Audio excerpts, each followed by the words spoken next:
ചില മനുഷ്യരുണ്ട് ജീവിതത്തിൽ നാശങ്ങളെ, തകർച്ചകളെ വിളിച്ചു വരുത്തുന്നവർ. മറ്റുള്ളവരോട്, ഒരുപക്ഷെ മാതാപിതാക്കളോടാകാം, അല്ലെങ്കിൽ ജീവിത പങ്കാളികളോടാകാം, അല്ലെങ്കിൽ മറ്റ് പ്രിയപ്പെട്ടവരാകാം, ഒരുപക്ഷെ അധികാരികളാകാം, ആരുമായിക്കൊള്ളട്ടെ.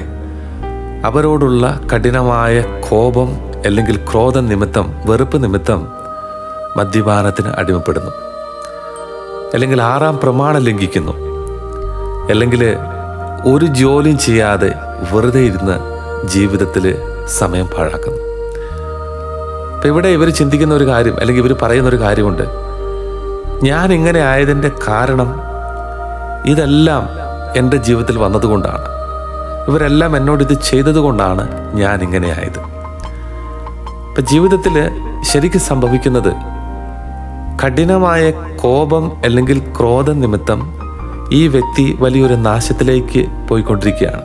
കർത്താവിൻ്റെ വചനം പറയുന്നു, സങ്കീർത്തനങ്ങൾ 37:8 ലിഖിതം, കോപത്തിൽ നിന്ന് അകന്നു നിൽക്കുക, ക്രോധം വെടിയുക, പരിഭ്രമിക്കാതിരിക്കുക, അത് നമ്മെ നാശത്തിലേക്ക് നയിക്കുന്നു. കോപവും ക്രോധവും വിദ്വേഷവും വലിയ നാശത്തിലേക്ക് മാത്രമേ നമ്മളെ നയിക്കൂ. ഇതൊരു പകരം വീട്ടലൊന്നുമല്ല. സ്വയം നശിക്കുമ്പോൾ അതൊരിക്കലും ഒരു പകരം വീട്ടലല്ല, പകരം അത് വലിയ അധപതനത്തിലേക്ക് വീണു പോകുന്ന ഒരു അവസ്ഥയാണ്. അപ്പോൾ ഇവിടെ ഇങ്ങനെയുള്ള അവസ്ഥകളിലൂടെ പോകുന്ന വ്യക്തികൾ ചെയ്യേണ്ടത് ഇപ്രകാരമാണ്.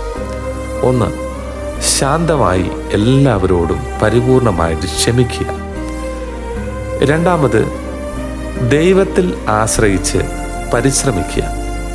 അങ്ങനെയുള്ള ഒരു വ്യക്തിക്ക് കർത്താവ് വലിയ വിജയം നൽകും. ചെറിയ വിജയമൊന്നുമല്ല, വലിയ വിജയം നൽകും. ഈ വിജയമായിരിക്കാം, അല്ലെങ്കിൽ ഈ വിജയമായിരിക്കണം നിങ്ങളെ വേദനിപ്പിച്ചവർക്കുള്ള ഏറ്റവും വലിയ മറുപടി. അതിനായിട്ട് നമുക്ക് കർത്താവിൻ്റെ അടുത്ത് പ്രാർത്ഥിക്കാം ഒരു നിമിഷം. ഈശോയെ, ഇങ്ങനെയുള്ള അവസ്ഥകളിലൂടെ പോകുന്ന ദൈവമക്കൾ ഈ വചനം കേൾക്കുമ്പോൾ കർത്താവെ, അങ്ങയുടെ കരുണ അവരുടെ മേൽ അങ്ങ് വർഷിക്കണമേ.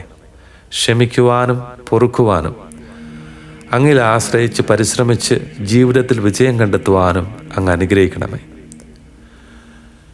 കർത്താവിൻ്റെ ആശീർവാദം നൽകപ്പെടുമ്പോൾ ഒരാമയും പറഞ്ഞ് ആശീർവാദം നമുക്ക് സ്വീകരിക്കാം. കർത്താവ് നമ്മെ അനുഗ്രഹിക്കട്ടെ.